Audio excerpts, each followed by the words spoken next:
A woman with vibrant red hair and golden eyes smirks, thinking her uncle is less like a mad dog and more like a puppy. The red-haired woman tells a little black-haired girl holding a bunny that her precious younger brother, the girl's uncle, is the one who bought all her toys. The little girl's golden eyes widen in shock at this revelation. In a moment of reflection, the girl realizes her previous assumptions were entirely wrong. The scene shifts to a magnificent, opulent mansion under a bright blue sky.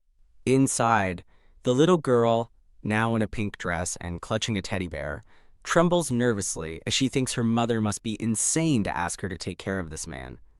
A red-haired man with piercing golden eyes reclines arrogantly amidst a bed of red spider lilies. The little girl furiously shouts at the red-haired man, insisting that she is not a peanut. The man mockingly calls her chibi instead, and she furiously yells that she isn't that either. Clutching her bear, the girl thinks it's unbelievable that this delinquent is the uncle her mother always talked about. She identifies her uncle as Cassel de Leguier, shocked that such a man is part of her family. Cassel approaches the little girl Aika, stating plainly that they will be living together from now on. Looking down at Aika, Cassel coldly informs her that raising children is not his hobby.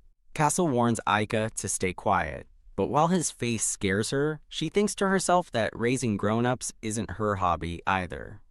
He demands an answer, and a shrinking Aika reluctantly agrees to his terms. Cassel dismissively tells her to go get food and to stop hovering in front of him. Aika protests that she has already eaten, but Cassel retorts that she should eat more if she doesn't want to remain a, quote, peanut. Turning to leave, Cassel announces his departure. Aika's cheeks puff out in anger as she internally fumes about her mean uncle. Once he's gone, Aika breathes a quiet sigh of relief. Surrounded by flowers, Aika stands with a look of quiet determination, clutching her teddy bear. Aika reflects on her loving grandpa, contrasting him with her uncle Cassel, who seems to utterly hate her. A memory flashes of Aika, dressed as a tiny knight, determined to save her uncle from some unseen danger. The scene fades to Aika sleeping peacefully, her teddy bear held tight.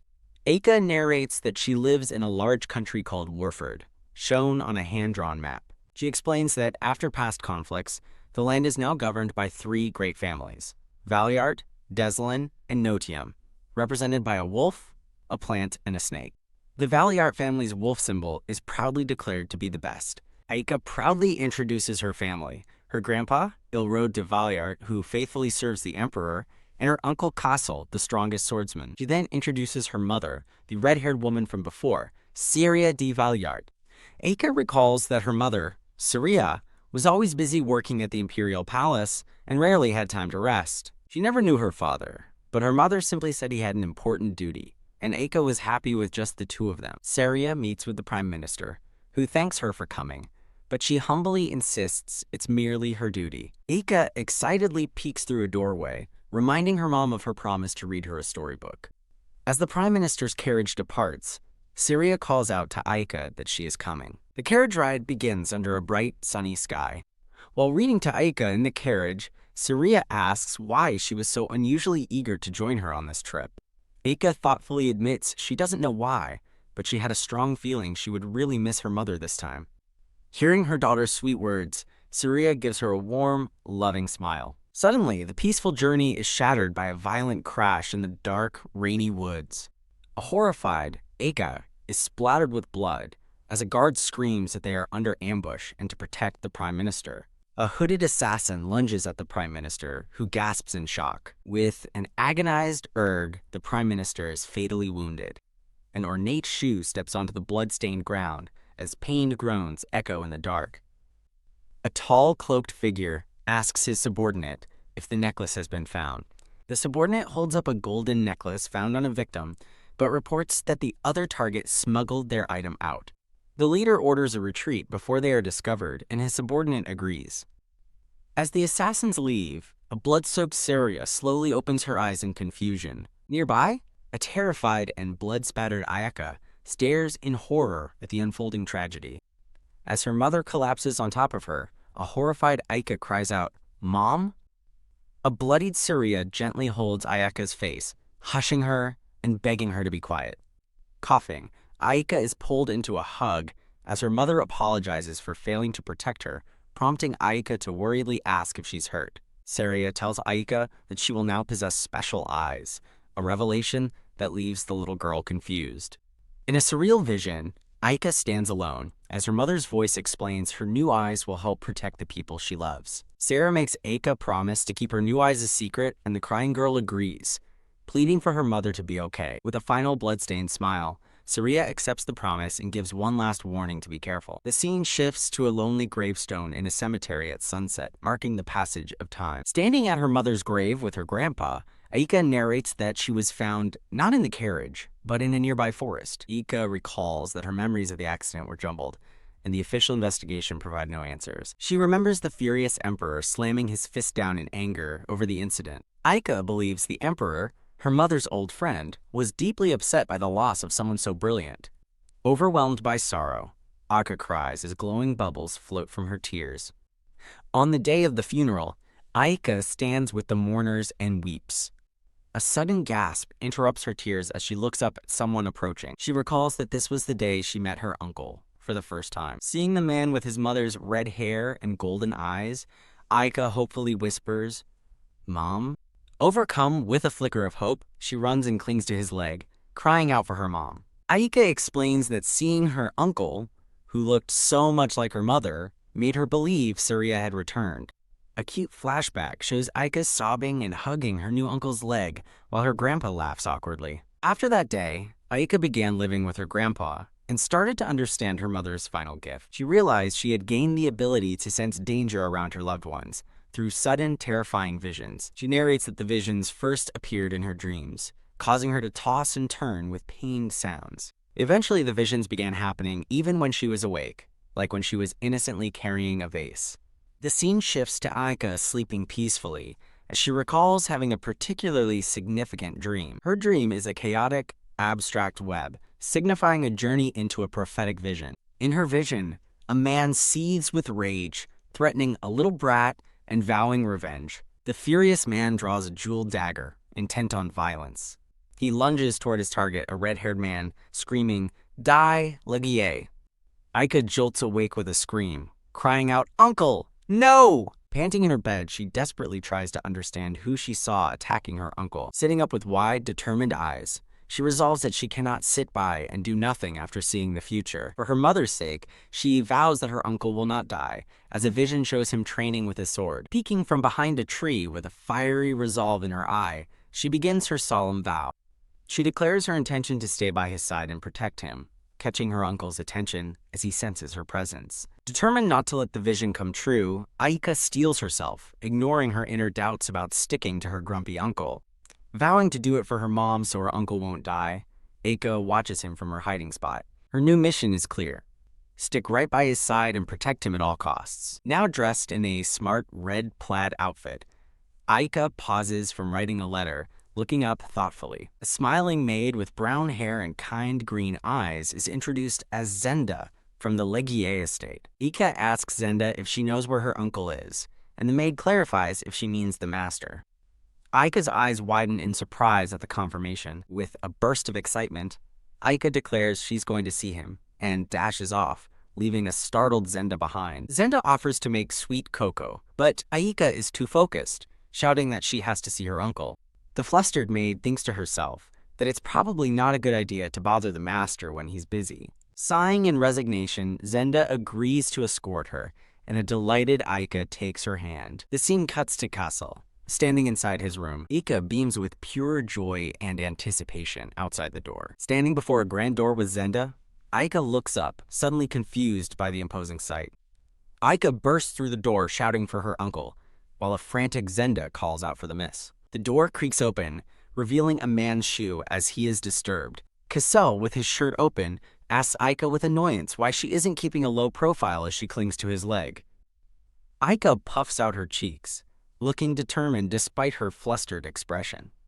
With a triumphant HMPH, she clenches her fists and grins defiantly. Kassel looks down unimpressed, asking what she wants and why he should play with her. Both Kassel and Zenda are shocked by Aika's refusal to let go of his leg. Stunned, Kassel can only manage a confused, "Huh?" as she continues to cling to him. While he orders her to let go, Aika holds on tighter, desperately pleading for him not to leave. Sighing, Castle remarks that she's as stubborn as her mom, but Aika quickly retorts that her mother isn't stubborn, unable to win the argument. With tear-filled eyes, Aika offers to give him all her snacks if he promises not to go. Castle asks if she thinks her puppy dog eyes will solve everything, to which she innocently asks what he means. Giving up, Kale decides to toss her off, but Aika cries out, begging him to grant her one special wish. A furious Cassell orders her to let go now, but she just sniffles, refusing to budge. Tearing up, Aika remembers her vision, certain that if he leaves, he'll fight the man from her dream and be gravely injured. She recalls watching him from a doorway, realizing he secretly eliminates the enemies of the Valyart family. As an image of a serious Castle appears, she knows her uncle has a terrifying number of enemies. The fear of him disappearing just like her mother did gives her the strength to hold on tight. A warm memory of her mother, Saria, smiling and calling her name floods her mind. Looking up at Castle with pleading, tearful eyes, she whispers his title, Uncle. Overcome with emotion, Aika begins to sob as she wipes her tears. Castle's expression softens slightly as he looks down at the crying girl. He tells her that if she misses her mom so much, she should just look in the mirror, leaving her confused. Aika argues that she doesn't look like her mother, insisting that with his similar features, he's the one who resembles Saria. She happily exclaims that he looks just like her mom, leaving Castle momentarily speechless. An exasperated Castle runs a hand through his hair, calling her a headache for stirring things up. Aika cleverly twists his words, excitedly asking if his complaints mean he actually wants to live with her. Holding his hands up in surrender, Castle insists he's no good with kids and tells her to return to her grandpa's house. Aika quietly admits that she likes him and that her mom used to talk about him a lot. Her heartfelt confession seems to get through to him as he listens with a softened gaze. Tugging on his pants, she earnestly asks if she can stay and get to know him better. She looks up at him with a hopeful, pleading gaze, waiting for his answer. Cassell gazes down at her, silently weighing his decision. As Aika looks up hopefully, a ghostly image of her smiling mother appears beside her. Aika is startled when Cassell suddenly turns away, and she calls out to him questioningly. He finally relents, telling her to do whatever she wants, much to her confusion. Her face instantly brightens with pure joy as she asks if he really means it. Aika jumps for joy, but Cassell grumbles, asking if she thought he'd fall for all her tricks. Aika gets a determined look and announces she has one more thing. She proudly presents a handwritten contract stating that her uncle will never kick her out. A bewildered Cassell asks what it is as Aika thrusts the contract at him, demanding he press it. Amused, Cassell studies the childish note before agreeing to her terms with a smile. Aika declares victory, stating she won't go anywhere and will just ride horses in the garden. As Cassell walks away, Aika watches him go, her mission accomplished for now. Aika feels proud for preparing the document, remembering her mother teaching her to write down important things for protection. Aika's triumphant mood darkens as a dawning realization hits her. The scene shifts to Kale on horseback, preparing to ride out with her grandpa. Suddenly, his horse, Gunter, rears up in a panic. Wah! A panicked Kessel shouts as he struggles to control the spooked horse. Back in her room, Aika collapses with a gasp, another painful vision taking hold. In her room, Aika is horrified by her new vision, crying out, "What is this?" She snaps to attention with a gasp, shouting for her uncle in a panic. Her vision reveals her uncle, Castle, walking toward the stables from a distance. Aika runs, realizing with dread that her uncle is facing danger twice in one day. She bursts into a room shouting for her uncle, thinking this is too much, surprising a man with glasses. Leto, the butler of the Legier estate, turns to her in surprise. He confirms the master went for a ride, and Aika panics, realizing he's already gone. Dashing across the grounds, Aika frantically wonders why her uncle had to be so fast. She races onward, knowing the stables are just around the next corner.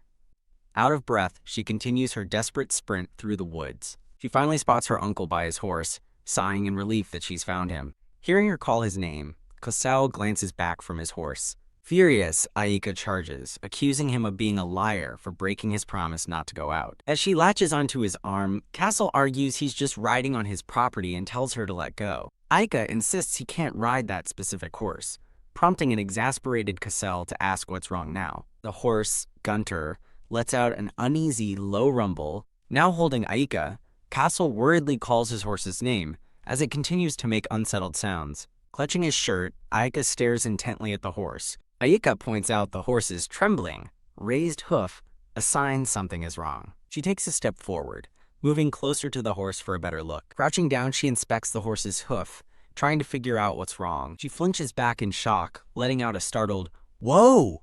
at what she sees. Yank.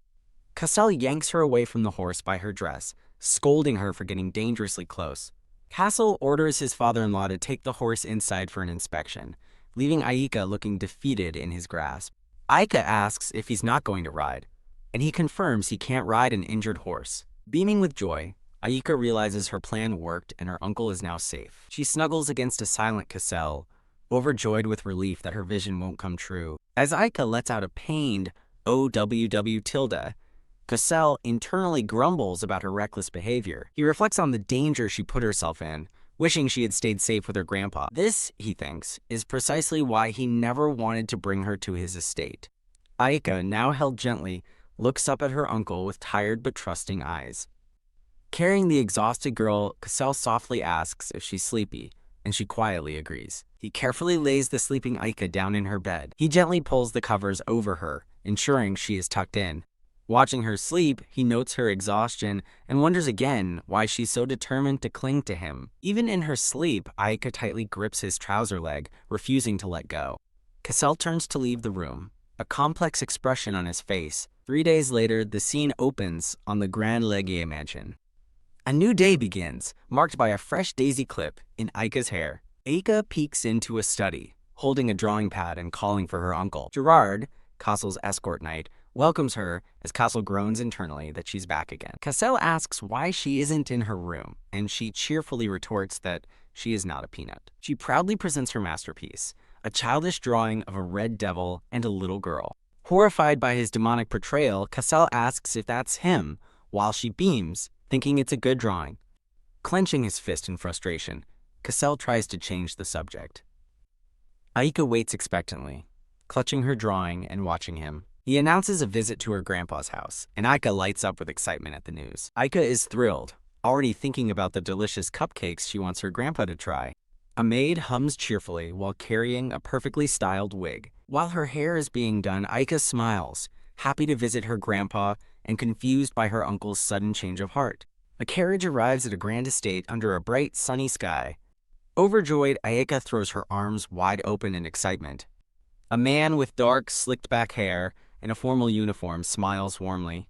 Her grandpa joyfully embraces Aika, calling her his sweet girl, while she exclaims how much she missed him, and a stoic Cassell watches from the background. Castle, holding Aika, mutters about her grandpa's meticulous hair dye, noting it was originally red like his own, but her grandpa proudly retorts that it's a lovely color, just like Aika's hair, snuggled in her grandpa's arms. Aika beams and asks for his agreement. Her grandpa asks if Kale has been feeding her, to which Aika quickly defends her uncle, saying they eat together every day. Her grandpa asks what gift she brought, but quickly adds that just having her there is all he needs. Clatter.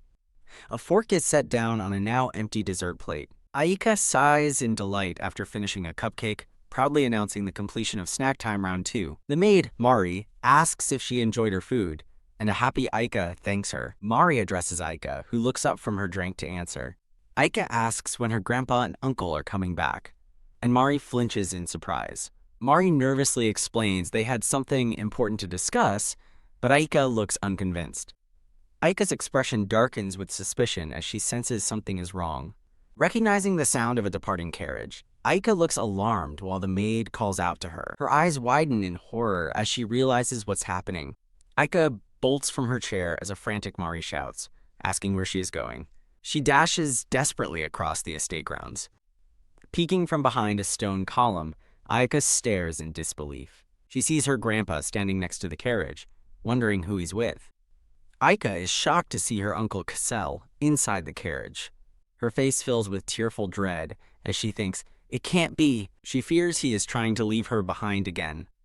She breaks into a desperate run toward the carriage.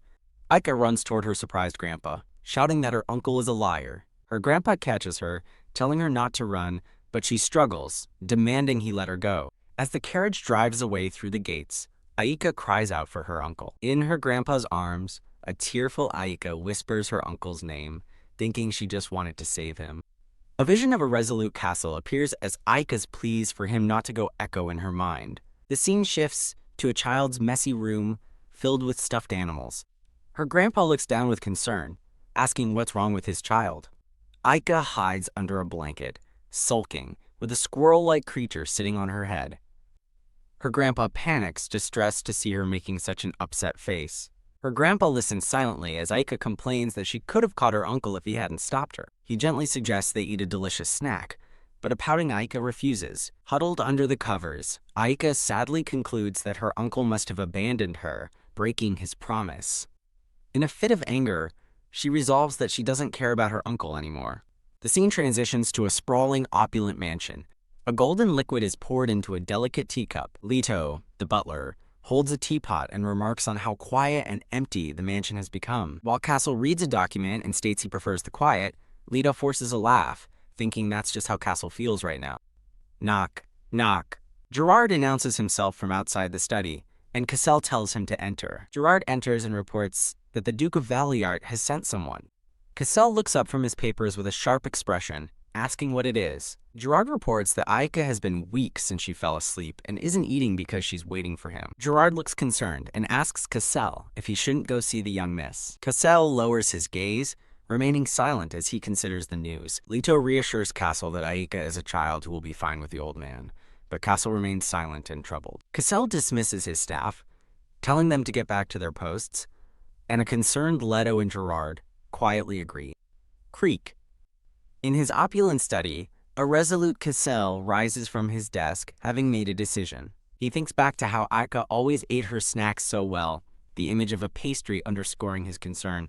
A memory surfaces of a happy younger Aika stuffing her cheeks with a treat. Thud. He recalls the report of her not eating, a document now lying on his desk. Overwhelmed, Cassel covers his face with a sigh, the untouched pastry a symbol of his worry. He remembers his own internal struggle, his resolve to not get any more attached, clashing with the memory of a worried Aika. A montage of memories, a proud Aika with her drawing and a tearful Aika calling for him, fuels his internal conflict as he thinks he must break things off. His resolve crumbles as he covers his face and curses, unable to stay away. The scene transitions to a quiet, moonlit night. Riding through the night, Cassel tells himself he will just see her face and nothing more. He arrives at the gates of the Grand Valiard estate under the cover of darkness. Deciding to avoid the main entrance to prevent a fuss, he pushes open a side gate. Whoosh! Cassel leaps gracefully over the estate wall. He lands silently on the grounds, moving with stealth. As he walks, he recalls hearing Aika was sleeping in a room Saria used to use, a name that clearly troubles him. His eyes flash as a rustling sound catches his attention. Hiding in the bushes, two cloaked figures with swords lie in wait. A bandaged assassin confirms their location at the Valiart mansion, reminding his partner of their target and their plan to meet in front of a specific room. A voice suddenly interrupts, asking where they think they are going, startling the assassin. Shinga's sword is drawn in the dark. Cassel appears behind the intruders, coolly remarking on the bugs that have gotten in, as the shocked assassin stammers his name. With a menacing grin, Cassel asks the raiders if they are prepared for the consequences of their reckless ambush. Cassel seizes one of the assassins by the throat. Holding the choking man, Cassel demands to know who hired them, thinking how dare someone try this. The second assassin lunges, raising his sword to strike Cassel from behind. Clang. The attack is parried by another blade. Cassel looks over in surprise at the unexpected intervention. Aika's grandpa stands with his sword drawn, equally shocked to find both the intruders and Cassel there. As Cassel questions the situation, Gerard arrives, identifying it as an ambush and worrying about other stragglers. In her room, a sleeping Aika suddenly senses danger, thinking that Peanut is in trouble. Cassel shouts that he's leaving the cleanup to his grandpa and sprints away, as the old man calls his name in alarm. Dashing through the estate, Cassel desperately hopes Aika is still sleeping soundly in her bed. He quietly opens the door to her room, peeking inside with a worried expression. Seeing a lump under the covers, he sighs in relief, thinking she's sleeping soundly and is safe. His relief instantly turns to wide-eyed shock. He grips the sheets in fury, cursing under his breath. He stares grimly at the bed, his cloak whipping around him. A teddy bear lies on the floor as he realizes his little Peanut is gone. He sees that the bed is empty, filled only with a decoy pile of stuffed animals. Turning away from the empty room, he frantically wonders where she could have disappeared to. Elsewhere, Aika stirs, feeling a suffocating pressure tightly coiled around her body. Her eyes fly open in terror as she finds herself trapped in the coils of a giant black snake. Staring at the massive creature, she realizes with horror that it's a snake. The snake looms over her, its forked tongue flicking as it confirms her fear with a simple hissing.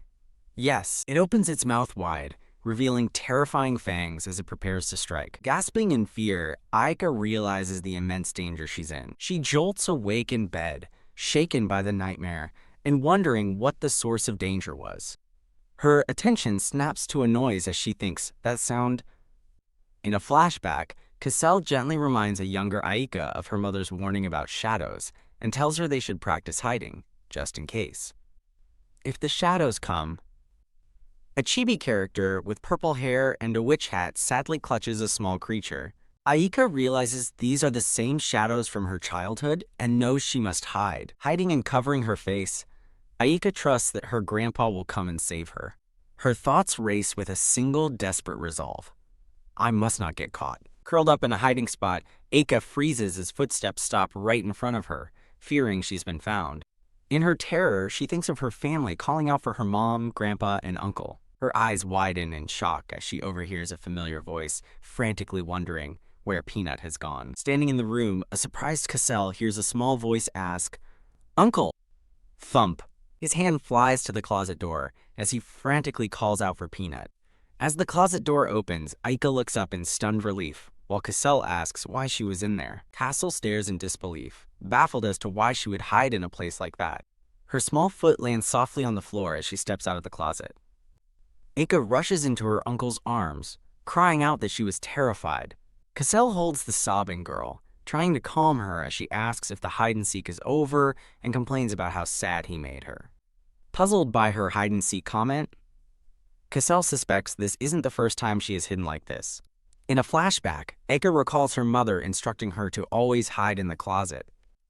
Aika explains that since her grandpa's closet looked the same, she knew to hide there too. Troubled, Cassel wonders just what kind of life his sister Saria had been living. A small hand clutches tightly onto his dark cloak. A tearful Aika looks up at him, reminding him of his promise not to leave her behind. Cassel remains silent, his expression stern and conflicted. He tries to explain the difference between leaving and forgetting, but Aika tearfully insists it's the same, calling him a liar. She clings to him desperately, begging him to take her with him and refusing to let go. Cassel sighs, his resolve visibly wavering. Defeated, he picks her up, admitting he doesn't know what to do anymore. He holds her close, having surrendered to her pleas. Sitting on her bed, he gently reassures her he isn't leaving and tells her to get some sleep. Still untrusting, Aika calls him a liar, forcing him to swear he's not leaving her. Telling her to wait, Cassel watches in confusion as she face plants onto the bed. A bright sound effect heralds her clever solution. She has tied her wrist to his with a red string. Aika proudly suggests they sleep tied together so they can go back home tomorrow, leaving Cassel speechless. Under the moonlight, Aika happily wishes her flustered uncle good night. The next morning, sunlight streams into the opulent guest room. Aika's grandpa lets out a weary sigh. He discovers Aika and Cassel sleeping soundly in bed, their wrists still bound by the red string. Outside by the carriage, Cassel holds a sleeping Aika, ready for their departure. Cassel informs his grandpa he's taking Peanut back, while a now-awake Aika happily waves goodbye. Her grandpa sternly warns Cassel he'll lose his title if he makes Aika cry again, but Cassel just shrugs it off. The grandpa bemoans how much he'll miss his little puppy, and Aika promises to visit often. He cheerfully tells her to run to him anytime Cassel is being a bother. Aika gives an enthusiastic, "Okay," as she waves goodbye. Back home, Kincaid asks his grandpa if all the intruders from the night before have been found, and his grandpa confirms it. Her grandpa's expression turns menacing as he vows that those who underestimate the Valiants will learn their lesson the hard way. Pleased with the answer, Cassel tells him to keep in touch if anything else happens. As his grandpa departs, he entrusts Aika to Castle's care, and she happily waves goodbye. The scene transitions to the grand mansion, their home. Aika stands cheerfully in the sunlight, happy to be back.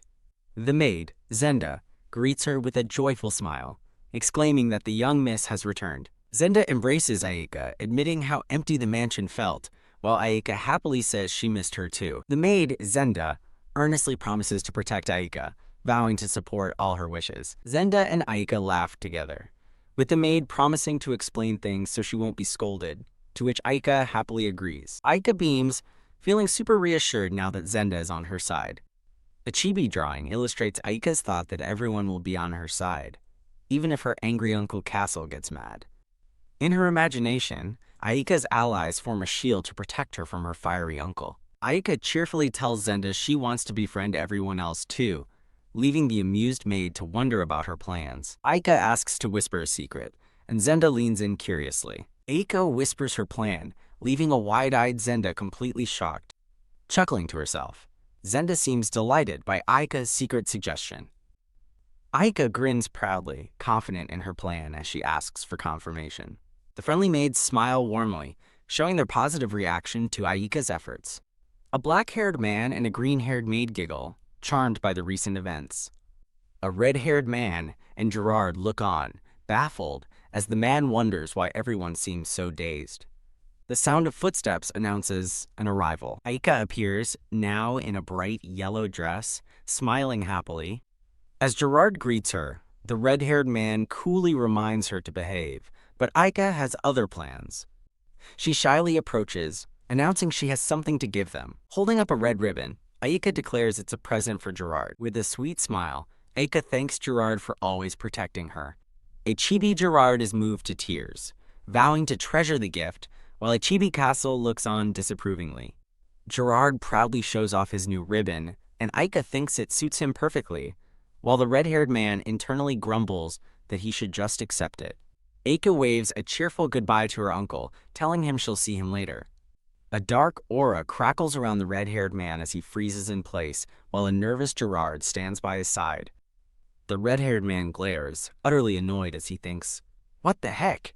A purple-haired chibi in a witch hat floats through a grand hallway. At the dinner table, Aika stares in wonder at an intricate dish of deep-fried vegetables shaped like a tree. The head chef of the Ligier estate, Sophie, explains the dish is a thank you gift for Aika's present. Aika exclaims how amazing the food tastes, and a pleased Sophie suggests adding fruit and greens next time. Castle warns Sophie not to get dragged into Aika's antics, but the chef replies that it's too late, as the young lady has brought nothing but happiness. Cassell crosses his arms, asking Peanut if she has anything for them, while she happily munches on her food. Startled, Aika quickly praises the food and urges her uncle to eat while grabbing his arm to distract him. "Oh, right," Aika says, suddenly remembering something important while holding her spoon. She turns to her uncle, announcing that she has something to ask him. Aika presents an envelope to a confused Castle, who asks what it is. He examines the letter, recognizing the imperial crest with surprise. Aika beams, announcing that she's been invited to the palace by His Majesty and wants to go. Annoyed that she's been digging through his things, Cassell questions how she knows the Emperor, but Aika explains he was her mom's friend and begs her uncle to take her. Cassell flatly refuses, and a shocked Aika throws a tantrum, demanding to know why not. Turning away, he cryptically states his heart feels empty, leaving Aika utterly confused. He walks away, telling her to finish her food, while Aika mutters that he's being mean. Aika pouts, thinking her uncle is sulking, as Sophie observes that the master is surprisingly soft-hearted. Worried he won't take her to the palace, Aika resignedly eats her dessert, deciding she has no choice but to take action. The scene transitions to a quiet, moonlit hallway in the mansion. Gerard notes that Castle has looked glum for a while, as Castle realizes he's in shock from not receiving a brooch from Aika. A chibi Gerard ponders the situation, confused as to why Aika would forget to give her uncle a gift. A small, ornate gift box sits on a table in a darkened room, a ray of light illuminating it. The open box reveals a beautiful red and gold brooch, far more elaborate than the ribbon Gerard received. Gerard explains that Aika must have been late, preparing the best gift for him, and encourages a stunned Cassell to pin it on. Holding the exquisite brooch, Cassell mutters about who even asked for it, but his expression betrays his feelings. A flashback ends as Castle, the red-haired man, examines a small red bow, feigning indifference and calling it a cheap little thing. He asks Gerard if he also received a box, but the brown-haired man confirms he did not get one. Meanwhile, Aika admires a larger, marigold-like ribbon, delighting in its size and elegant layers.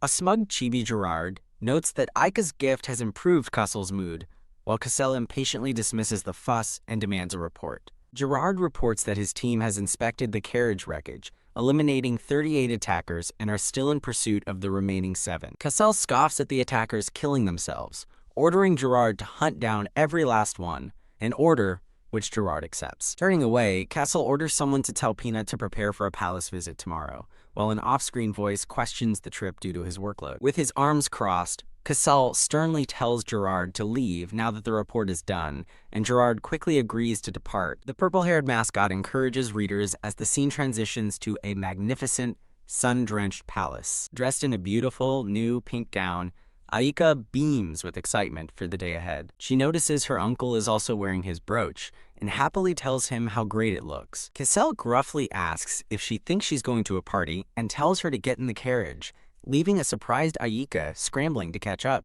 Just before entering, Cassel pauses, having suddenly remembered something important. Clink. Aika stops him, insisting that he needs to wear something else before they leave. The scene shifts to a grand, golden-turreted castle basking in the brilliant sunlight.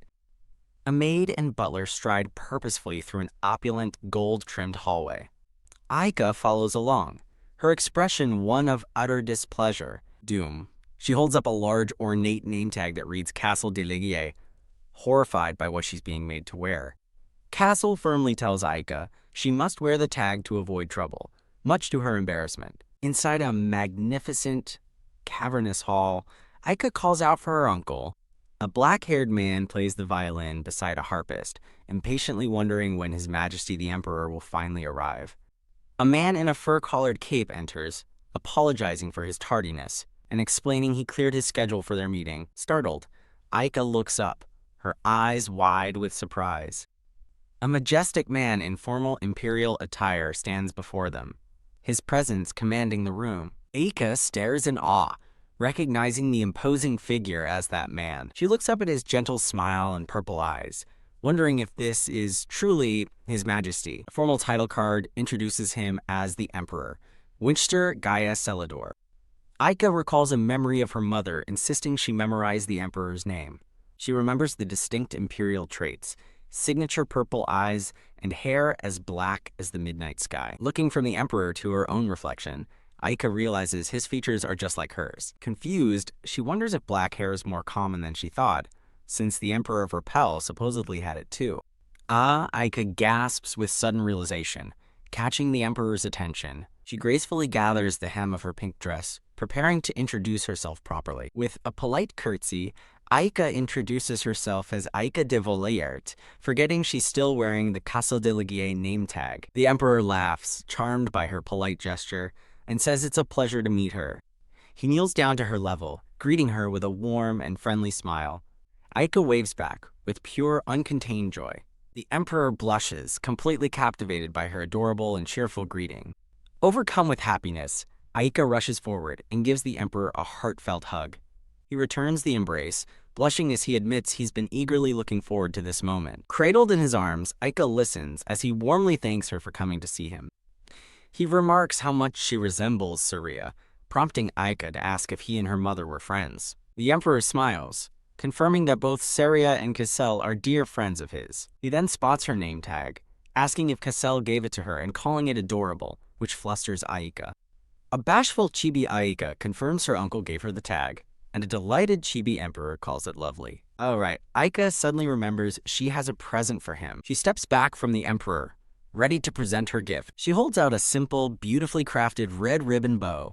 Beaming, Aika offers the bow as a gift, thanking him for the invitation. The Emperor looks down at the gift, touched and surprised, as he asks if she made it for him. Ahem, Castle clears his throat, feigning nonchalance while wearing his new brooch.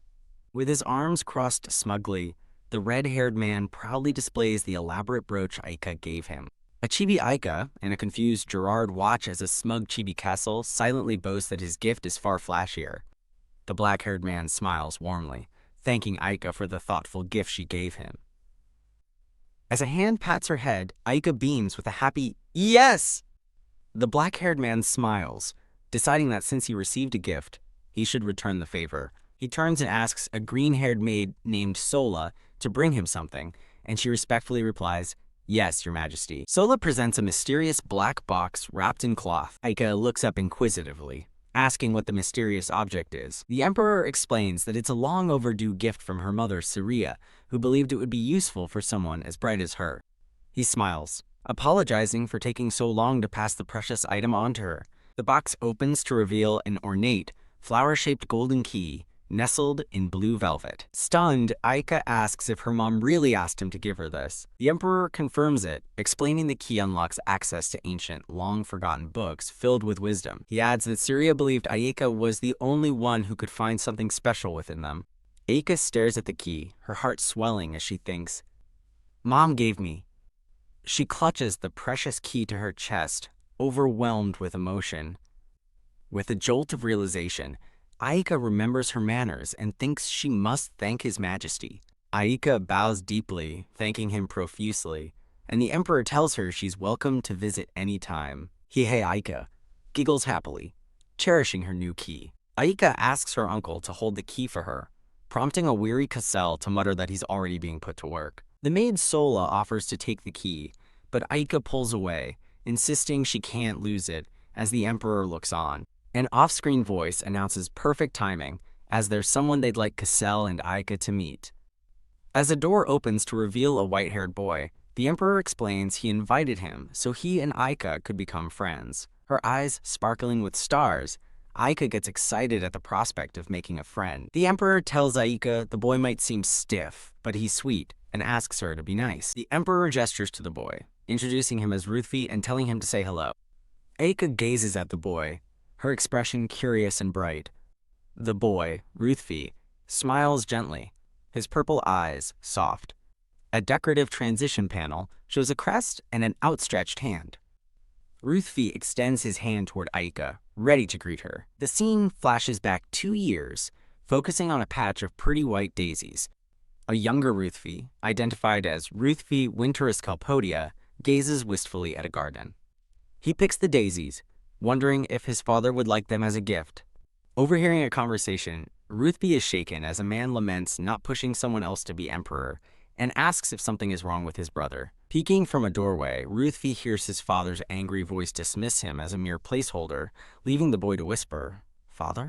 Duchess Palin de Nocium sternly calls out to the boy, addressing him as Ruspe. A man with white hair, Duke Ricardo Willow Calpodia, coldly asks Ruspe why he entered without knocking.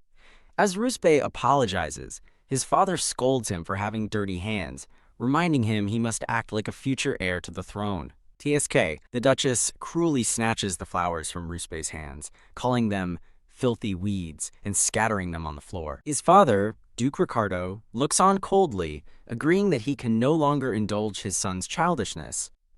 Trembling, Ruspe Winterus Calpodia looks up in fear as his father says his full name. The Duke sternly instructs Ruspe to behave according to his status and learn from the young Duke of Notium at the palace. Continuing his decree, the Duke states that if Winchester refuses to produce an heir, placing a heavy hand on his son's shoulder, the Duke declares that Ruspe will become emperor.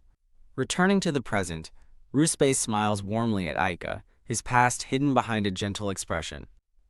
Aika looks at Ruspe with wide, curious eyes, as if sensing the depth behind his smile. Ruspe takes Aika's hand, smiling as he formally greets the young lady from the Valliart family. Watching them, the Emperor smiles, hoping they get along well, and noting they're both 7 years old. As an attendant reminds him of his duties, the Emperor agrees to leave soon, giving the children a moment. In the palace gardens, an off-screen voice encourages Aika to play with Ruspe to her heart's content. The Emperor tells Cassel he'll see him at the next meeting, and Cassel respectfully agrees. The Emperor kindly tells Aika to stay safe and always come to him with worries, and she happily agrees. The scene transitions to a beautiful, sunlit palace garden with a white gazebo. Cassel informs the 2 children he'll wait for them, but Aika is shocked, asking him to come play too. A pouting chibi Aika sticks her tongue out, warning her uncle that they won't let him join later. Aika excitedly grabs Ruthvi's hand, ready to go play with him. Ruthvi quietly wonders what they should play, considering hide and seek or building sandcastles. Aika asks what he'd like to do, but his hesitant reply leaves her confused. Ruth flatly states that he doesn't play those kinds of games. An awkward silence falls between the two children as they walk along a stone path. A baffled chibi Aika wonders about Ruthvi's sudden, cold change in attitude. Aika grows visibly nervous beside the now stoic Ruthvi. Her eyes light up with a sudden idea as she begins to speak. Then, how about this, Aika asks, catching Ruthvi's attention. She offers him a small bouquet of daisies, asking if he likes flowers. Ruthvi's eyes widen in shock at the sight of the flowers. A painful memory flashes back of the Duchess, snatching daisies from his hands and calling them filthy weeds. Brushing it off, Ruthvi turns away, but Aika insists that adults like flowers too. As Aika fondly mentions her mother's favorite flower shop, Ruthvi is once again struck by a memory. Oops, Aika gasps as she accidentally drops the daisies on the ground. Ruthvi coldly tells Aika to leave him alone, stating she doesn't need to pretend to be friendly. He looks away, sadly whispering the word flowers. Unfazed, Aika approaches him with a bright, determined expression. Ruspe looks back at her, utterly confused by her persistence. A grumpy chibi Ruspe admits he doesn't hate flowers, and Aika happily misinterprets this as him liking them. Aika shouts for him to wait, and suddenly dashes off, leaving him bewildered. Blushing, Ruthvi stands alone, wondering what she's planning. A flashback shows a younger Ruthvi clenching his fist, defiantly thinking he doesn't need friends. Aika returns, beaming with a cheerful wave. She holds out her cupped hands toward a bashful Ruthvi. She reveals a simple, beautiful ring she fashioned from a daisy. Aika asks him to be her friend, but he quietly repeats his old conviction that he doesn't need one. Ruspe claims he's not lonely because friends are for kids, but Aika cleverly points out that he is one. Later, Aika happily eats a meal across from her Uncle Castle. She smiles cheerfully, declaring that everything else is a problem for the grown-ups. Back in the garden, Aika tells Ruthvi she wants to make flower rings with him again next time. She gives him a brilliant, heartfelt smile. Ruth looks up at her, taken aback by her genuine kindness. A close-up reveals his blushing face, deeply moved by her simple gesture. The purple-haired mascot thanks the readers for their support. Aika and Ruthvi stand together in the sunlit garden. Aika beams with a joyful, heartwarming smile. Ruthvi's face softens as he blushes, touched by her gesture. The scene focuses on Ruthvi's formal attire and his nervous posture, holding out the flower ring. Aika asks again, "Won't you be my friend, Ruthvi?" Overwhelmed and confused, a blushing Ruthvi stammers, "Huh?" He turns away, clenching his fist, as if fighting an internal battle. A painful memory surfaces of his father's harsh words and his own resolution to not need friends. Overcome with emotion, a crying Ruthvi clutches the precious flower ring to his chest. Aika looks up with wide, concerned eyes, hesitantly calling out Ruthvi's name. Misunderstanding his tears, Aika sadly asks if he hates the idea of being friends, telling him he doesn't have to if he doesn't want to. Overwhelmed with emotion, Ruthvi wipes away his tears. Aika stands with a look of gentle determination, framed by bright yellow flowers. As they stand together in the garden, a heartfelt thought declares, "Let's be friends." Later, as Aika starts to tell a story about a cake her uncle bought her, she trails off with a gasp. Holding hands, Aika invites Ruthvi to visit her mansion for sweets, noting he must like them, and their chef is very good. Aika beams, agreeing to bring him something tasty too, but her expression suddenly shifts to one of sheer terror. As her vision darkens, a worried voice calls out her name, but she can only manage a confused, "Huh?" Ruthvi catches a shivering Aika, who says it suddenly got cold. Ruthvi gently places his coat over her shoulders, suggesting they go to the marquee, and a flustered Aika thanks him. Aika internally panics, realizing the dizzying chill feels just like her first premonition, and that there's no reason for this cold. A man in formal boots stops nearby, watching the children and wondering why this is happening. An older woman observes from afar, identifying the children as the granddaughter of Valiart and the young heir of Calpodia. A smirking, long-haired man identified as Lagia de Deslin, Duke of Deslin, scornfully notes that Valiart is already staking a claim. The Duke remarks on Valiart's cunning and orders his aide, Achille, to leave, who respectfully agrees. A dark carriage clatters away down a cobblestone street. Back at the mansion, Cassel teases a pouting Aika about being sad to leave her new friend, but she quietly thinks that Ruthvi is her very first one. Aika sits alone in a grand room, clutching a bouquet of yellow daffodils with a sad expression. Parting ways, Aika asks when she can see Ruthvi again, and he promises to visit in 10 nights. Just as he turns to leave, Aika asks him to wait a moment. Beaming, she presents him with a gift, explaining she picked out her favorite flavors just for him. A blushing Ruthvi looks down at a pouch of candies, touched as he realizes they are his favorite too. As Aika leaves with Castle, Ruthvi calls out, saying he also has something for her. He shyly offers her a bouquet of yellow daffodils, sweetly saying they look just like her. Aika clutches the flowers, her face lit up with a brilliant, joyful smile. Later, Aika sits glumly in her room, lost in thought. Clutching the daffodils, she wistfully thinks that if it hadn't gotten so cold, she could have played with Ruthvi much longer. As she wonders why it suddenly got so cold, a sinister image of Duke Lagia appears in her thoughts. Riding in a carriage under the full moon, Aika worries, hoping Ruthvi made it home safely. Their family carriage continues its journey through a dark forest at night. In his own carriage, Ruthvi quietly holds the small pouch of candies Aika gave him. Later, a cute chibi Ruthvi sits on his bed, staring intently at the pouch as his servant, Kamai, watches him. The servant, Kamai of House Kelpodia, kindly offers to put the pouch in the young master's bag for him. Ruth flatly refuses, clutching the pouch protectively and stating he will take it himself. Kamai silently notes how unusual this is, since the young master doesn't like sweets, while a blushing Ruthvi continues to gaze at his gift. The scene transitions to the next day at the magnificent estate of Marquis Leguier. Aika toddles down a hall in a pair of adorable fuzzy animal slippers. She bursts into a room with a bright smile, calling out for her uncle. A shirtless Cassel, caught changing, chides her for her timing and for still being in her pajamas. A flustered chibi Aika reacts as Castle correctly guesses she has something she wants to ask him. Aika explains she's been thinking about the Emperor being friends with her family, his kindness, and their shared hair color. Cassel's face darkens with impatience as he curtly tells her to get to the point. Aika complains about his impatience, while Castle mutters to himself that it's not like he owes her anything. She timidly begins to ask if His Majesty the Emperor has ever gotten married. Castle is visibly startled by her sudden, serious question. Aika continues her thought, wondering if the Emperor has a child. A brief upside-down flashback shows the Emperor with a solemn expression. The purple-haired mascot thanks the readers and encourages them to visit the group's website for more content. Aika looks up with a nervous sweat, asking again if the Emperor has any children. Cassel looks askance, demanding to know what Aika is suddenly talking about. Cassel questions her curiosity about the Emperor's marital status, while a flustered chibi Aika insists she's allowed to be curious. With sparkling, teary eyes, Aika pleads with her uncle to just tell her if he's married or not. Cassel bluntly says he's not married and tells her to get out, but a persistent Aika demands to know why he isn't. Her eyes sparkling with romantic fantasies, Aika wonders aloud if it's because of a fateful love. A flustered Cassel dismisses her fairy tale notions, claiming he doesn't know what she's talking about. Aika beams, her imagination clearly running wild with romantic possibilities. Thud Aika stands stunned before the closed doors to her uncle's room. Pouting, Aika thinks it's mean that her uncle won't share secrets with her, even though they're friends now.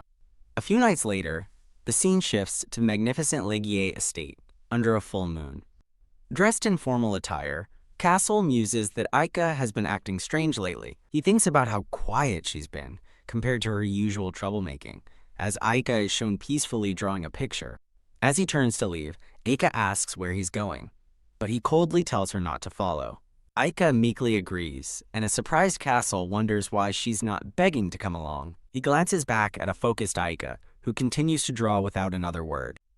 Castle tells her he'll be back and to behave, and she cheerfully wishes him a safe trip. Suspicious of her easy compliance, Cassel wonders if she is up to something. He departs, closing the large doors behind him. Outside by his carriage, Cassel reflects that this is the first banquet since his sister died, noting the old man has finally made a move. An aide confirms Cassel's arrival, but Cassel demands a report on an assigned task before they leave. The aide reports that they've dealt with most remnants and are pursuing the last 7, as Cassel orders him to continue the search. The grand carriage rolls through the estate gates and into the starry night. Inside the carriage, Cassell adjusts his glasses, starting to worry that he should have checked on Aiko one more time. He glances at a large travel trunk, assuming she is probably getting into mischief at home. He pauses, looking thoughtful and uttering a questioning, He looks back at the trunk with a growing sense of suspicion. With a sigh, Kale looks at the trunk and tiredly tells the stowaway to come out. Annoyed, Castle repeats his demand as the trunk begins to shake. Aika pops out of the trunk with a big yawn, looking sleepy but triumphant. She cheekily asks how he knew she was there, leaving an unamused Cassell speechless. Aika explains she snuck in while he was talking to Gerard, pouting that he won't tell her about the party. Cassell internally complains about the little duckling who follows him everywhere, a predicament he never imagined. Sighing, Castle relents, and a thrilled Aika asks if she can really come along. Overjoyed, Aika hugs her uncle, declaring him the best and coolest in all of Warford. As they ride atop the carriage, Cassell tells her to stop the flattery so he can tie her hair, and she happily agrees. With her hair being done, Aika chatters excitedly about seeing her grandfather and all the food at his party. They arrive at a breathtaking, brightly lit mansion, and Aika lets out a gasp of, "Wow!" Aika marvels at the brilliant estate, exclaiming that it's as sparkly as the stars. She excitedly bounces toward the entrance, calling the mansion pretty while Cassell tells her not to run. Aika recalls her mother dressing up to go out, thinking that if she knew it was for a party, she would have wanted to come too. Holding her uncle's hand, Aika asks if her grandfather has arrived yet, but Cassell curtly says he doesn't know. Aika points out he should know, since it's his father, while a man and woman observe them from a distance. Suddenly stopping, Aika looks around with a confused, She realizes with a jolt that everyone in the hall is staring at them. A woman in the crowd recognizes Marquis Leguier, calling his unexpected appearance a treat for the eyes. Another guest wonders about the child with him, as others whisper about the Prime Minister's family. A pair of formal shoes steps forward, as Aika wonders how these strangers know who she is. Aika's eyes widen in shock as she feels a sudden, familiar cold wind wash over her. A wave of unease hits her as her heart begins to pound in her chest. A white-haired man turns toward the commotion, remarking on the arrival of a rare guest. Castle confronts the white-haired man, asking if there's a reason he shouldn't be at his own family's party, to which the man casually agrees. Thud. The man's cane strikes the floor with emphasis. The white-haired man smiles thinly, remarking that it's fortunate Castle survived his terrible ordeal and is even hosting a banquet. Clinging to Cassell's leg, a wary Aika wonders who this man is, feeling a sense of familiarity with the crest on his staff. A memory surfaces of a stern warning. You must never get close to those with snake-like eyes, showing a crest with coiled snakes. In the memory, a hand points to a family crest in a book, telling her to look closely even if it's difficult. The memory continues, as a voice assures a young Aika that she is smart and will recognize the crests immediately. The memory reveals the Deslin crest with 2 red snakes, stating that Deslin is a snake. The man's hand tightens on his cane, the ominous family crest clearly visible. Aika's eyes widen in horrified realization as her mother's voice from the past declares, "Rondo is a turtle." A hand suddenly grips Aika's shoulder, startling her from her thoughts. A close-up of Aika's wide golden eye reflects the image of her uncle, Cassell. Cassell stands protectively, his formal military attire gleaming in the light. The white-haired man, identified as Marquis Rondo, sighs that getting older makes him worry about unnecessary things. Aika's terrified mind flashes back to the memory of her mother identifying the Rondo family crest as a turtle. Her internal voice screams a warning that this is the person her mother told her to be careful of. Castle remains poised and silent in his formal uniform. Marquis Rondo wears a strained smile, repeating that as one gets older, they worry about useless things. The man clears his throat, formally identified as Marquis Rondo, Gemille de Rondo. Hiding behind her uncle, Aika confirms the turtle crest belongs to Marquis Rondo and remembers her mother's warning to stay away since he's close with the snake Deslin. Shivering, Aika wonders why it suddenly feels so cold and why the old man's voice seems so familiar. Castle glances down at her, remaining silent but observant. Marquis Rondo looks at Cassell, asking why he's in such a rush. The Marquis turns his attention to Aika, noting he hasn't seen the child before, and reaches out, wondering if she is the Chancellor's daughter. Crack! Castle violently grabs the Marquis's wrist, stopping him cold as Aika watches in shock and the old man yelps in pain. Cassell glares menacingly, warning Marquise Rondo to go home while he's being nice, or there will be trouble if he keeps talking. The Marquis nervously pulls his hand back, promising to be careful, as Castle coldly tells him not to misunderstand his actions. The scene transitions, showing the grand, glittering ballroom. Castle leads a quiet Aika through the crowded hall as guests look on. Aika wordlessly clutches her uncle's coat, still looking apprehensive. A handsome, dark-haired man waves warmly from across the room, calling out, "Aika, my princess." Aika's grandfather beams with affection, his eyes crinkling with a gentle smile. Aika leaps into her grandfather's arms, giggling that his cheek is smooth, while he lovingly asks why she was so late. Cassell watches with a flat expression. Still in his arms, Aika announces she has something to ask her grandfather, who smiles and asks what she's curious about. As Aika brings up Rondo's name, her grandfather looks confused, questioning why she's suddenly asking about that man. Cassell thinks to himself that he recognizes the old man's voice from somewhere, but can't quite place it. In a cute chibi argument, Cassell asks if she's mistaken the voice, but Aika retorts that her grandpa's voice is deeper and cooler. Aika explains to a surprised Cassell that her mother, Saria, warned her about Rondo and Deslin, which is why she's worried. A flashback shows a red-haired woman, presumably her mother, Saria, pointing out the family crests to a young, attentive Aika. Castle turns away, looking somber as he quietly processes the fact that his sister Saria had given Aika such a warning. Her grandfather quickly changes the subject, telling a curious Aika that he has a special gift for her. The scene displays a magnificent, sprawling academy building. The grandfather asks if she'd like an academy, promising to build a beautiful one just for her when she's older. Castle observes them, thinking that his father is smart to build a school to compensate for the Valier family's weaknesses, as he can't send his peanut to a rotten one. Her grandfather muses that strengthening their family's future is key, while Aika confusedly thinks they should just acquire an existing school. He explains that every brick she lays will be a memorial, and Aika excitedly agrees to go, while a dejected Chibi Castle imagines being left alone again.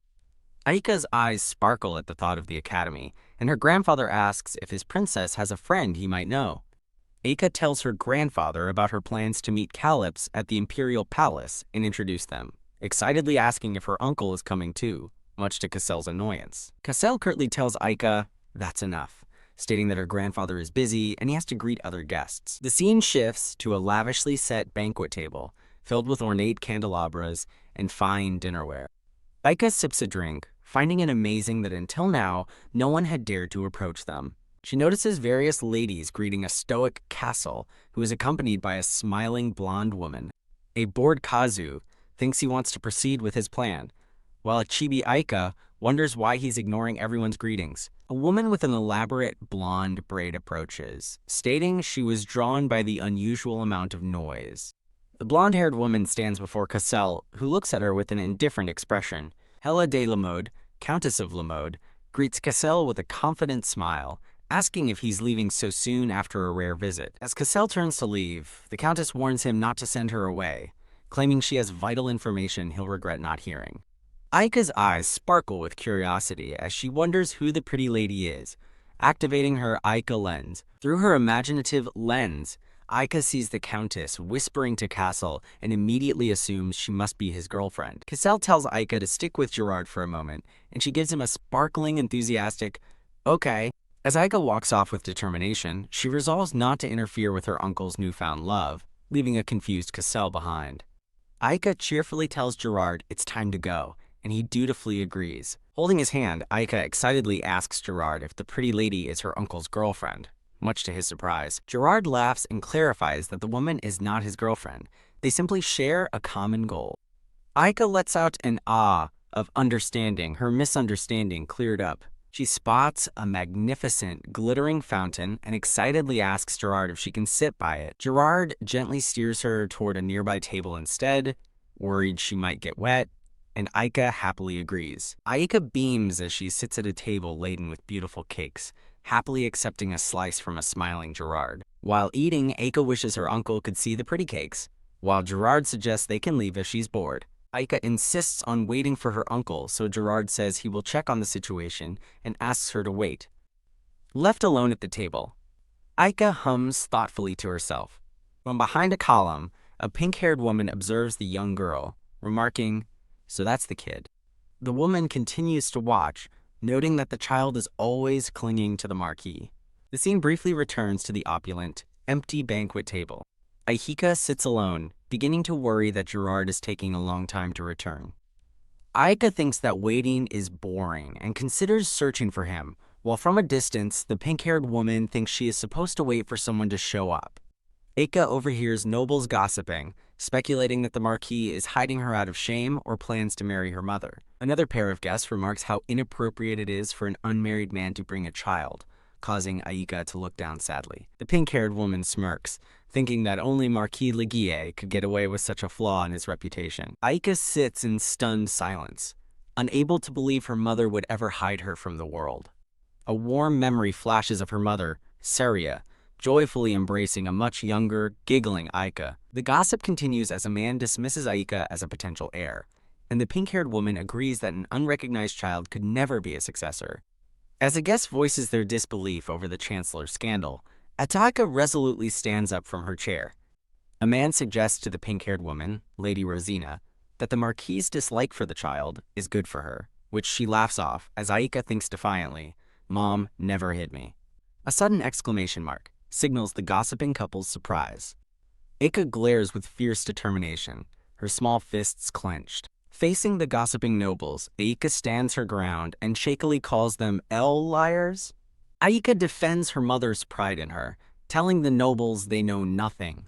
But the enraged pink-haired woman calls her a brat for lecturing her. The woman furiously blames Aika, shouting that trash like her is the reason the Valiart family is being gossiped about. She continues to yell, telling Aika she has no right to act high and mighty. Splash! The woman throws her red wine, screaming for Aika to know her place as the girl watches in horror. Suddenly, Castle's voice cuts in from behind, dryly commenting that this confrontation really takes the cake. The pink-haired woman freezes in terror, trembling as she realizes who has just arrived. Stuttering his name in shock, she sees Marquis Leguier standing protectively, his uniform now stained with the wine meant for Aika. A concerned Gerard rushes to Aika's side, asking if she's all right as he pulls her away from the scene.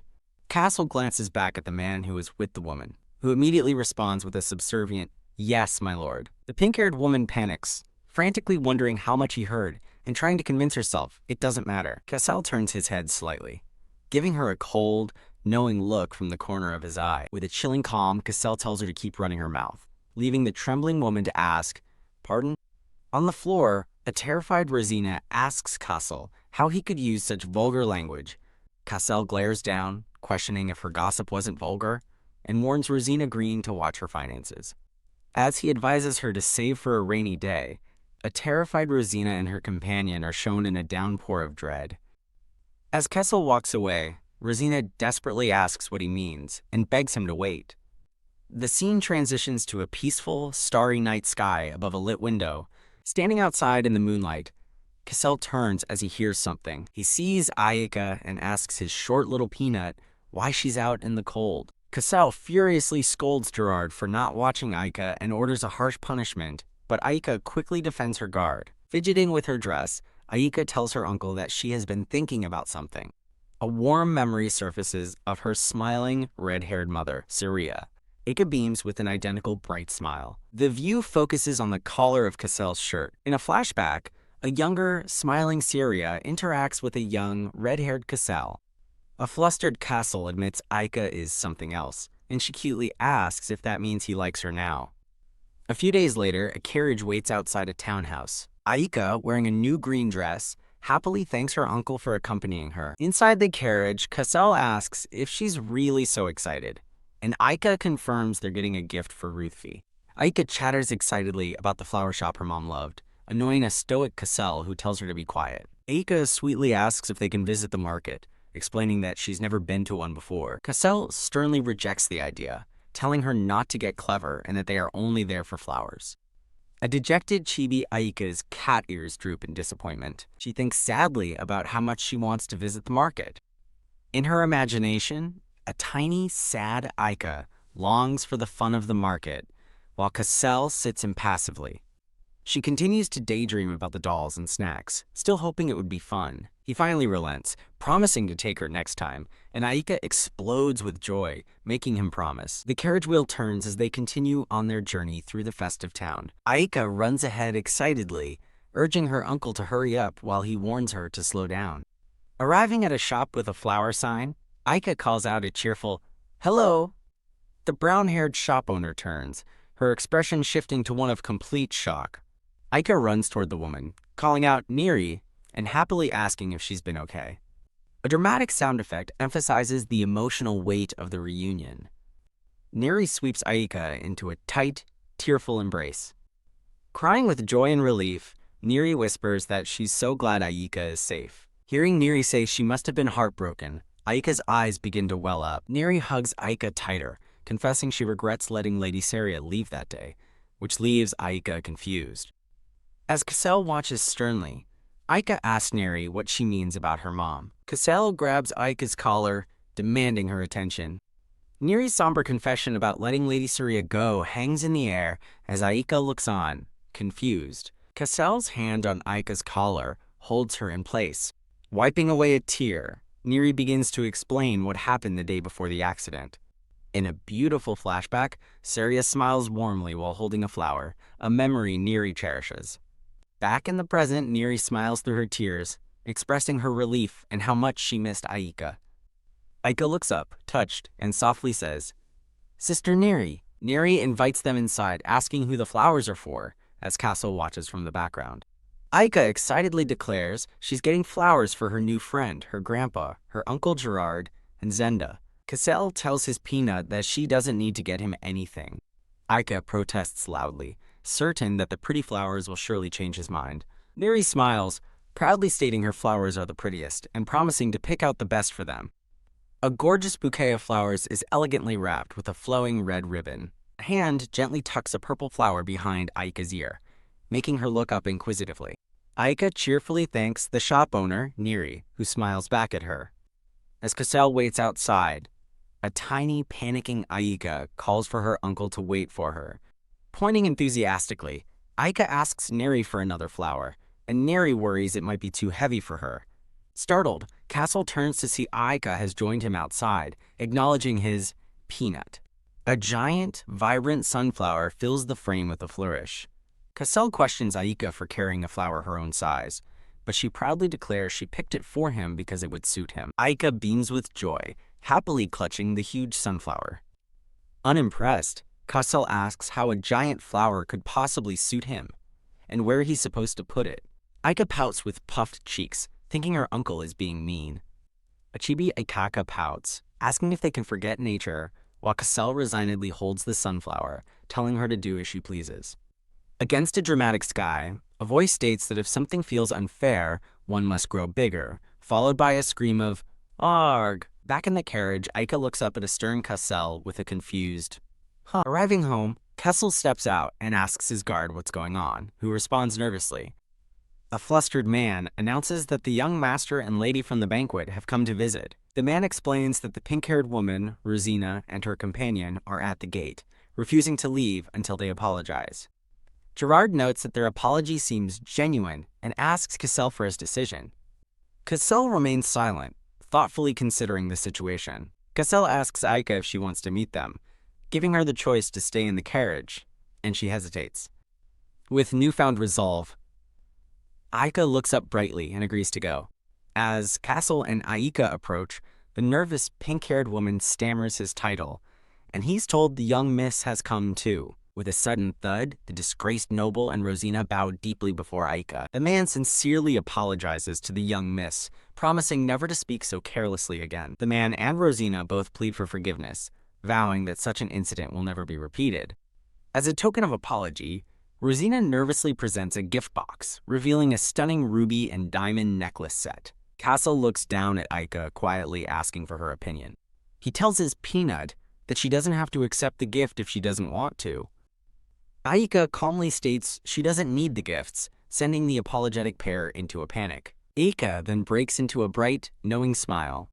She accepts their apology, acknowledging their courage in coming to her directly. Aika sternly warns them never to do it again, bringing visible relief to the smiling couple. The couple thanks the young miss profusely as their carriage departs. The scene transitions to a grand, sunlit castle under a clear blue sky. In a tranquil forest, the white-haired boy, Ruthvi, explains that this is why he also forgave those people. Aika sits with Ruthvi under a tree as he notes she must have been upset, but she cheerfully insists she's fine now. Ruthvi tells Aika that she and her mother are amazing, and she proudly agrees her mom is the coolest person in the world, which he accepts. Ruthvi gives a small, shy smile, blushing slightly. Holding the bouquet of white flowers from Aika, Ruthvi promises to treasure it. Aika giggles, explaining she picked a flower that she thought looked just like him. Ruthvi then reveals he has a present for Aika as well, and she gasps in delight. He presents her with a large, pink gift box tied with a bright yellow ribbon. Aika's eyes sparkle with excitement as she asks to open it immediately, and he happily agrees. Aika eagerly takes the large pink box in her hands. Her face lights up with pure joy as she exclaims that the gift is incredibly cute. The box reveals a pair of adorable, fluffy white bunny slippers. Aika joyfully hugs one of the soft bunny slippers to her cheek. Ruthvi watches her reaction with a warm and gentle smile. Aika playfully suggests they play hide and seek or draw together. Smiling, Ruthvi sweetly says he wants to try everything she likes and will do whatever she chooses. An unseen angry man wonders where the children were and what they were doing. The man internally scolds Ruthvi for lounging around when he is destined for a great position, leaving the boy looking shocked and hurt. A stern, green-haired man with a mustache states that he has repeatedly told someone not to waste time.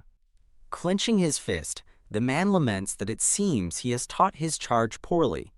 A startle, as Ruthvi quietly apologizes, explaining that it's his rest day, while a shocked Aika thinks his name. The green-haired man scoffs at the concept of a rest day, questioning if a boy who might become crown prince should have such personal time. Aika looks on in confusion, wondering who this grandpa is and why Ruthvi is apologizing to him. Aika's eye reflects a burning fire as she furiously questions why this is happening. Engulfed in a fiery aura, Aika floats in anger, wondering if the man is bothering Ruthvi. Gazing at the distant, grand castle, Aika thinks of Ruthvi with concern. The man calls Ruth a handful, but says he'll make an exception to instruct him, beckoning him forward as the boy flinches away. She defiantly calls him an old geezer, leaving the man completely stunned. The man sputters in disbelief, shocked by her audacious insult. With a fierce glare, Aika thinks to herself that she knows who this old man is. She mentally catalogs his features: green hair, blue eyes, and a shield crest wreathed in vines. Narration reveals his identity as a man who serves the emperor and is close to the Aliart family, the Duke of Notium. Aika pouts angrily, wondering why the Duke is bullying Ruthvi.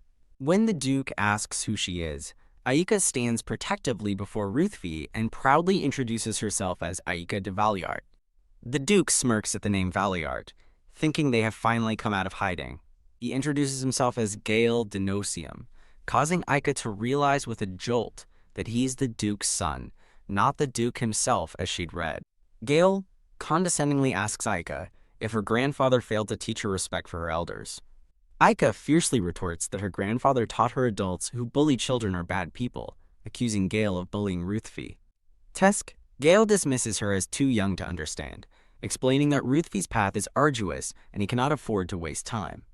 Aika argues that Ruthvi is 7, just like her, and threatens to ask the Emperor herself if Gale disagrees with her mother's belief in experiencing the world. Flustered by her threat, Gale backs down, muttering that she is a Valiart through and through with a temper just like her grandfather's. Aika shouts defiantly that he is a mean old man. A blushing Ruthvi quietly tells Aika that Gale wasn't bothering him. Held from behind by Ruthvi, Aika turns to look back at him. She looks up at him, utterly confused by his words. Ruthvi buries his face in her shoulder, hugging her tightly from behind. Still embracing her, Ruthvi thanks Aika and assures her that he is all right now. A close-up shows Ruthvi's hands gripping Aika's dress around her waist. Ruthvi calmly addresses the startled Gale as young lord and asks what he wants. Standing resolutely beside Aika, Ruthvi states he set aside this time deliberately and has never neglected his duties or dishonored the emperor. He continues to declare firmly that he will never. Clearing his throat, Gale awkwardly concedes the point, saying, well, if you put it that way. Gale turns away, grumbling that this wouldn't be an issue if the emperor were married, and warns Ruthvi not to squander this precious time. He directs a final warning to the little Valiart, and Aika looks on with a pout. Aika expresses her disappointment, but Ruthvi gently defends Gale, saying he's just very concerned for him. A promotional image of a chibi character is shown. Holding Ruthvi's hand, Aika asks if this means they can play more today. Aika beams with pure joy and anticipation. A blushing Ruthvi sweetly asks Aika if there is somewhere she wants to go. The scene transitions to the magnificent Imperial Palace archives. A smiling Gerard reminds the children to handle the books with care and offers to place the archive key in Aika's bag. Aika cheers with a bright smile, thanking Gerard while holding her pink bag. Aika eagerly pulls Ruthvi along, suggesting they start exploring, and he happily agrees. Aika and Ruthvi look around the vast library in awe, with both admitting it is their first time in the archives. Aika happily points to the fairy tale section, suggesting they check it out, and Ruthvi readily agrees. Seeing Ruthvi looking sad, Aika worries it's because he was scolded, and wonders how she can cheer him up. Holding a book, Aika looks confused as Ruthvi reaches for a volume on a high shelf behind her. As a light bulb flashes over her head, Aika beams, announcing she has a great idea while Ruthvi looks on, puzzled. Aika mischievously plans to hide and give Ruthvi a little scare, thinking it would be fun as she playfully jumps out at him. She quickly ducks under a low bookshelf, concealing herself among the rows of books. As she crawls into the dark space, Aika notes it's wider than it looked and would be a great spot for hide-and-seek. Ruthvi calls out to Aika, telling her that he's finished looking through the books in his section. Hearing no reply, Ruthvi looks around the empty library aisle in confusion, wondering where she went. The sound of hurried footsteps echoes through the grand hall. A startled Kessel and Gerard turn as a guard urgently calls out Kessel's title. "My lord, come a!" A frightened Ruthvi wonders about the commotion and the mention of White Peanut, while an approaching Kessel internally questions what's happening. Gerard nervously reports to Kessel about the young lady, and Kessel asks if his Peanut decided to go home. Gerard drops the bombshell that Lady Aika has disappeared, leaving Kessel utterly stunned.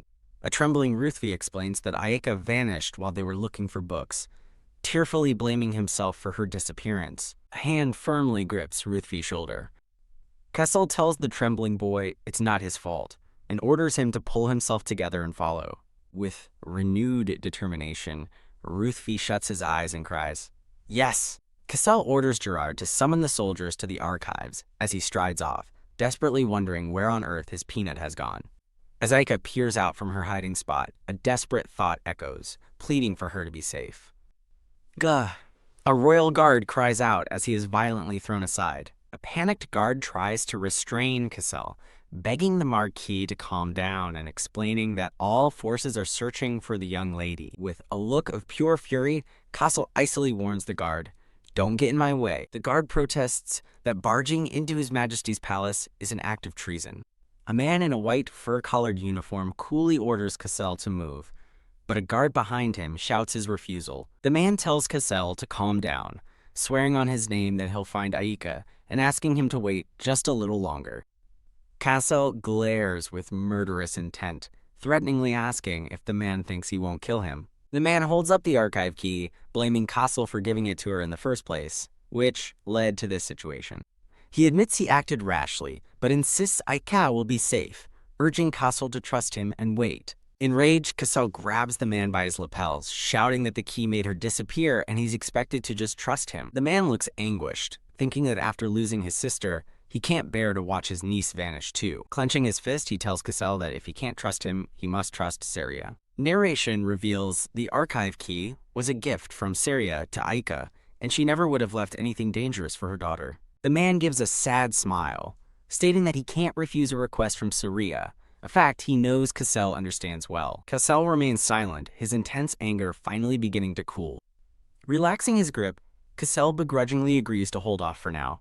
The man looks on with relief as Kessel backs away, and a guard calls out to his lord. The scene shifts to a serene, hidden chamber within the archives, bathed in blue light. Ruthvi cries out Aika's name in relief, rushing to embrace her tightly. A tearful Ruffy asks if she's okay, and Aika smiles, reassuring him that she's fine and sorry for making him worry. Ruthvi softly says her nickname Peanut, and she looks up at him with wide, innocent eyes. Aika's eyes widen in fear as she sees a furious, flame-wreathed Castle standing behind Ruthvi, and she thinks, "Uncle?" When Cassell demands to know where she was, Aika nervously explains she was only trying to surprise Ruthvi. With a sudden gasp, Aika is swept off her feet. Cassell pulls her into a tight, desperate hug, closing his eyes with overwhelming relief. Held securely in his arms, Aika looks up at her uncle in complete confusion. Achibi Cassell declares that while he's glad she's safe, she is now banned from the palace, causing Aika to scream in protest. Aika tearfully demands to know why she can't come back, as a shocked Ruthvi watches. Ruthvi interjects, begging the Marquis to wait, while Cassell holds a stunned Aika in his arms. Ruthvi stands resolute, promising that such an incident will never happen again. Looking over his shoulder, Cassell informs Ruthvi that while Aika is banned, he is welcome to visit their house to play. Ruthven clenches his fist with resolve, thinking that he will not fail to protect her again. He vows to himself that next time, he will be the one to protect her, as Cassell looks back with a stern, knowing expression. As Cassell walks away, he wonders about the strange energy he felt from Ruthvi, suspecting it wasn't just his imagination. The red-haired man coldly dismisses Ruthvi's plea, telling him to leave now. In a chibi-style farewell, Aika and Ruthvi wave goodbye, with Aika cheerfully telling Cassell to take care. Aika looks down with a tear in her eye, apologizing in her thoughts for lying, convinced she couldn't tell them the truth. The scene flashes back to a few hours ago, inside the shimmering, magical archive chamber. In the hidden room, Aika looks down to find a small, pink bunny with a red bow tie staring up at her. The white rabbit, wearing a monocle, stares intently at Aika. Aika is stunned when the rabbit speaks, asking if she is lost, and she blurts out in shock, "Did you just talk?" The bunny hops back in surprise. The rabbit startles Aika by asking if she knows someone named Saria. Crouching down, Aika asks the bunny how it knows her mom, while the rabbit seems surprised to learn Saria is her mother. The rabbit realizes Aika must be Saria's daughter, and introduces himself as Lepus, a friend of Saria's. Aika wonders if her mom had a ghost rabbit friend, prompting an indignant Lepus to shout that he is not a ghost. Lepus glances at a large clock, noting the late hour. After learning her name is Aika, Lepus tells her to wait a moment while he pops out. Lepus disappears with a whoosh, jumping into a swirling blue portal. Aika looks on in confusion after the rabbit vanishes. She tentatively reaches for the portal's location, amazed she could pass through, only to find Wah! Aika cries out as a heavy stone tablet with strange runes suddenly materializes in her hands. Lepus's paw is seen giving her the tablet, telling her to catch the item Saria left for her. When Aika asks what the tablet is, Lepus cryptically replies, "Me." She stares at the runic tablet in her hands, asking in disbelief, "This is you?"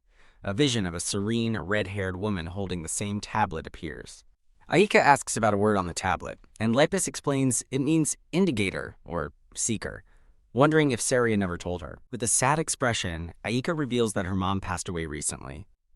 Lepus looks on with understanding, realizing this must be why Saria gave him certain instructions. Lepus recalls Saria telling him someone precious would come one day, concluding it was Aika, though he's surprised by how young she is. Lepus reveals that Saria tasked him with explaining everything and protecting Aika from the prey daughter. Aika questions the strange word as Lepus gestures with his paw, preparing to explain. He tells her to look as a magical light emanates from his paw. Aika watches in awe as enchanted pages fly out of a book and swirl around them. Predator means hunter. Ancient scrolls appear as the narration warns that these hunters are extremely dangerous.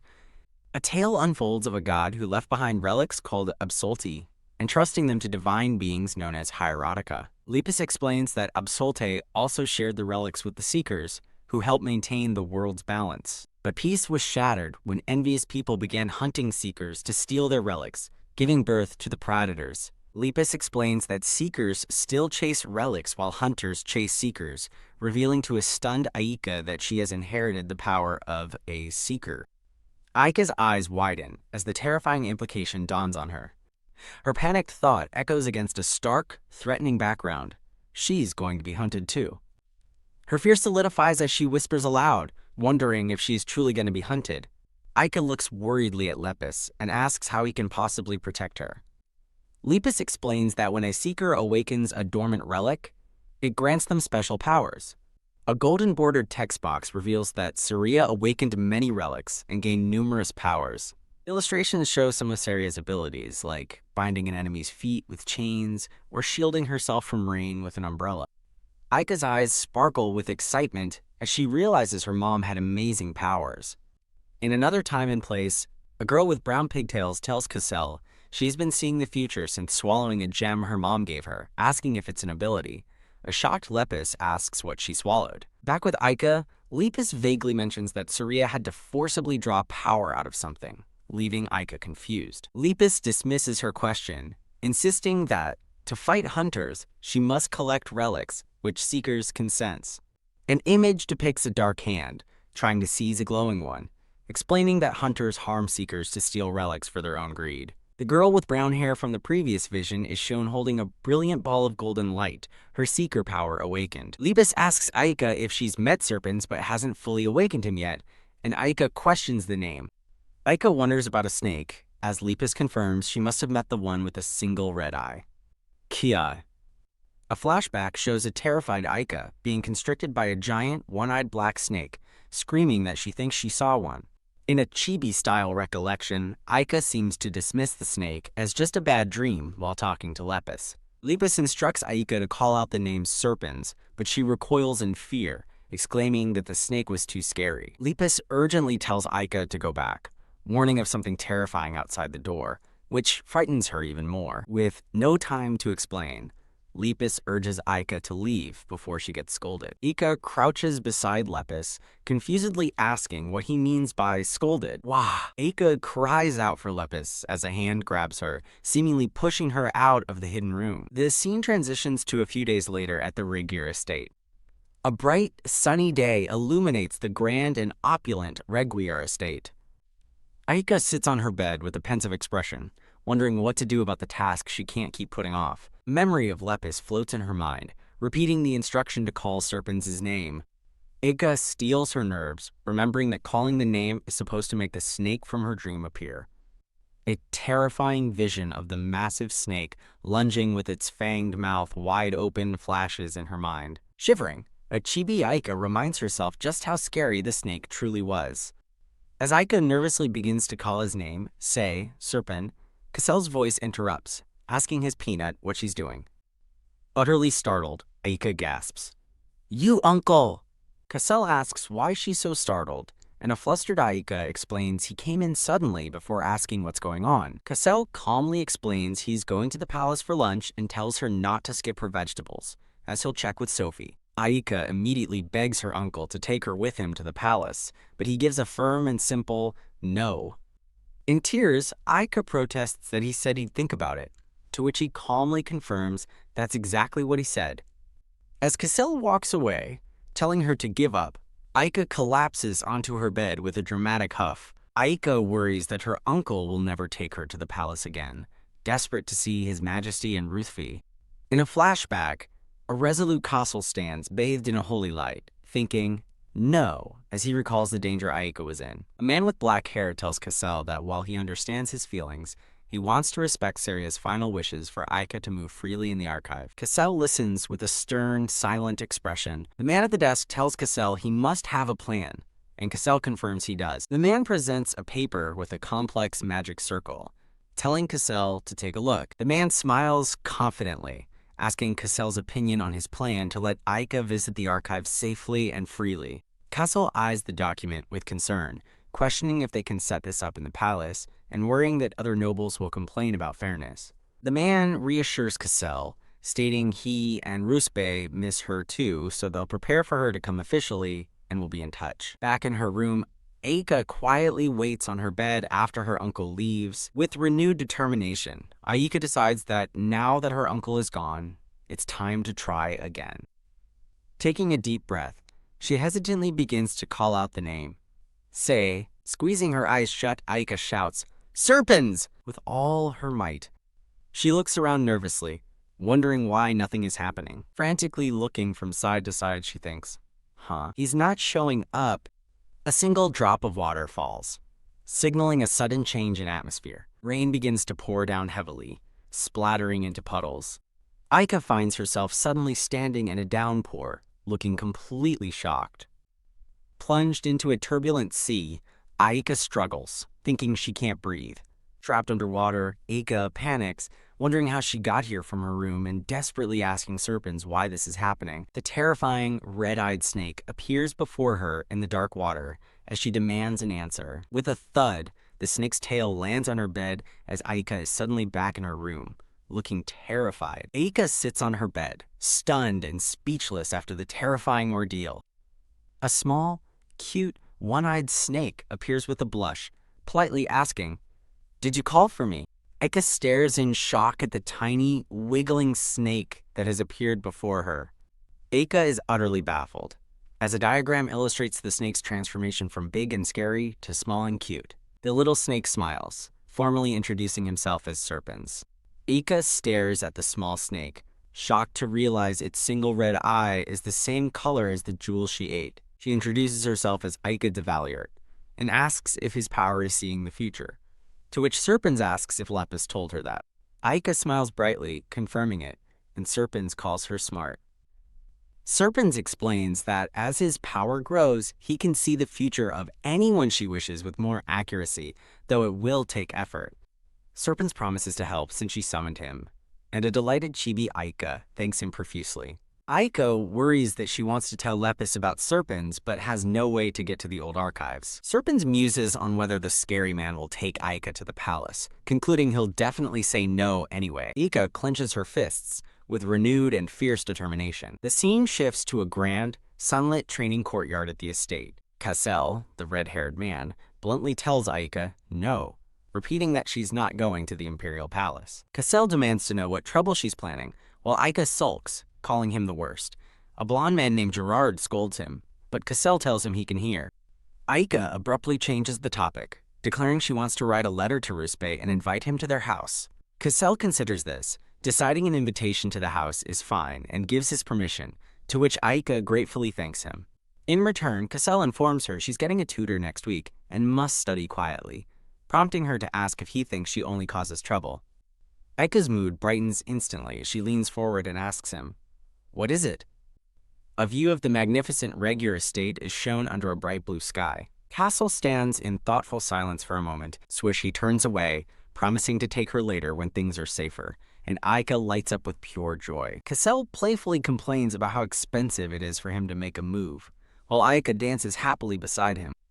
Beaming, Aika stands confidently with her arms crossed. Cassel and his two companions are rendered as stunned chibis, with Cassel asking, "What?" Another man scolds Aika to reflect on her actions, but Cassel tells him to shut up. Aika then explains her mom said her kisses were worth 1,000,000 gold. Cassel thinks to himself with exasperation that Saria. He recalls a memory of a red-haired woman, presumably Saria, who would obviously say his kisses are only worth 20,000 gold. Blushing slightly, Cassel offers to think about it for 2 kisses, and Aika gasps, realizing that's 2,000,000 gold. Aika angrily points at her uncle, calling him greedy, but he retorts, asking if he isn't worth that much. After a brief huff, Aika relents and tells her uncle to lean down. Smooch. Aika gives her uncle a soft kiss on the cheek.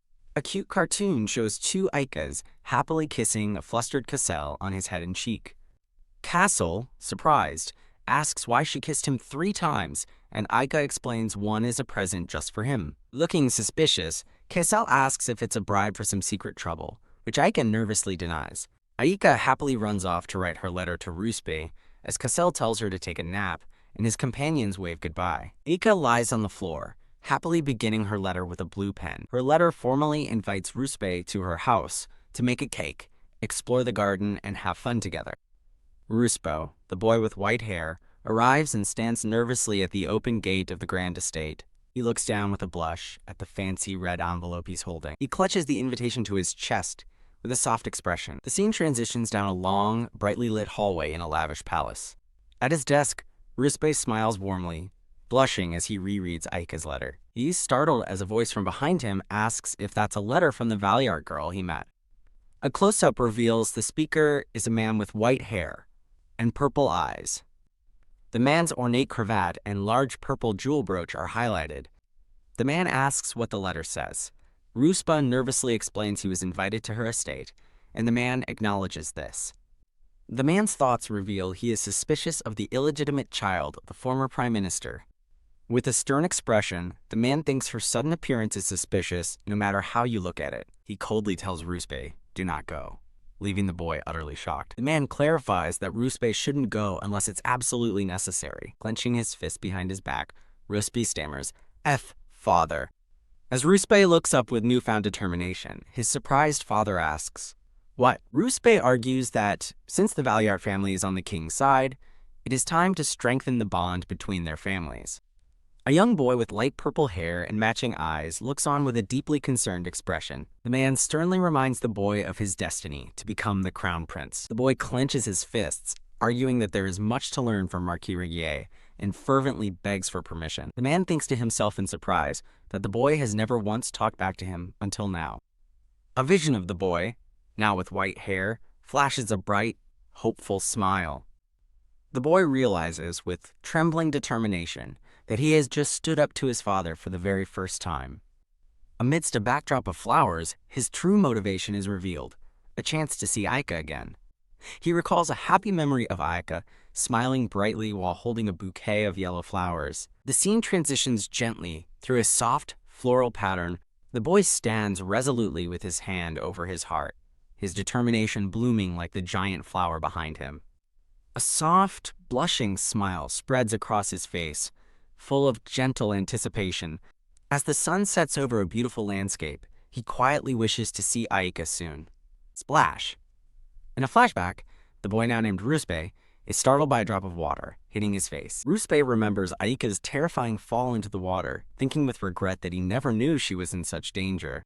The memory of Aika tumbling through the air and plunging into the water flashes through his mind. The vision ends with a final echoing splash. The scene shifts to a grand, sunlit palace where the two are about to be reunited. Ruspe, holding a wrapped gift, greets Aika with a gentle smile. Aika happily accepts the present, thanking Ruspe for the thoughtful gift. Ruspe nervously touches his white hair, asking if it looks strange, while Aika dismisses his worries. Aika laughs warmly, reassuring him as she lovingly clutches her new gift. Overwhelmed with joy, Ruspe beams, his cheeks flushed a bright pink. Aika takes Ruspe by the hand and asks if he has ever made a cake before. She cheerfully exclaims that they were supposed to make a cake together today. In a sunlit kitchen, a woman's voice asks if the two have changed their clothes yet. Aika and Ruspe stand ready in matching chef hats and adorable bear-themed aprons. An older woman with kind eyes smiles and asks if they're ready to start making the cake. A piping bag expertly squeezes out perfect swirls of white frosting. A bright red ribbon is tied neatly into a bow. Aika praises Ruspe's decorating skills as he carefully pipes frosting onto a strawberry-topped cake. Aika tries her hand at decorating, modestly claiming that anyone can do it. Her attempt goes awry as she clumsily squeezes a messy blob of frosting onto her cake. In a cute chibi panel, Ruspe panics over his perfect cake, while Aika seems proud of her messy creation. Aika points out that Ruspe has cream on his face, and he wonders where it is. She gently reaches out and wipes the smudge of cream from his cheek. Ruspe blushes deeply as Aika smiles sweetly, their faces close together. Flustered by the moment, Ruspe stammers while Aika looks at him curiously, asking if he's okay. The woman from before appears at the doorway, startling them by asking if it's time to finish up. As the woman notes they aren't finished, a flustered Ruspe thinks that Aika was only wiping cream off his face. The woman offers them various decorating pens and reminds them of their planned picnic afterward. The scene transitions to a bright, sunny day under a canopy of green trees. Aika, Ruspe, and a woman enjoy a lovely picnic on a checkered blanket in a lush meadow. A fork sinks into a delectable slice of strawberry cream cake. Aika takes a happy bite of the cake they made together. Surrounded by floating hearts, Aika declares the cake delicious, and Ruspe quietly agrees. A maid with light brown hair smiles, remarking that things taste even better when you make them yourself. The maid, Zenda, excuses herself to get more drinks as Aika and Ruspe thank her. Aika excitedly asks Ruspe if he wants to see something pretty, and he curiously asks what it is. She proudly presents a cute handmade pouch with a bear face on it, explaining her mom made it for her. In a cute chibi flashback, Aika generously offers Ruspe a piece of candy, which he gratefully accepts. From a tree branch, a large black bird asks the children if they want to play by the lake, and Ruspe agrees but warns against getting too close. Suddenly, the bird snatches Aika's pouch from her hands and flies away. Aika shouts in dismay while Ruspe looks on, completely surprised by the sudden theft. Whoosh! The pouch soars through the air as a panicked Aika cries out for it. Aika realizes her contract with her uncle is inside the pouch and bolts after it in a panic as Ruspe worriedly calls her name, telling her not to go. While running, Aika's foot slips on a loose rock. She tumbles backward in surprise, losing her balance completely.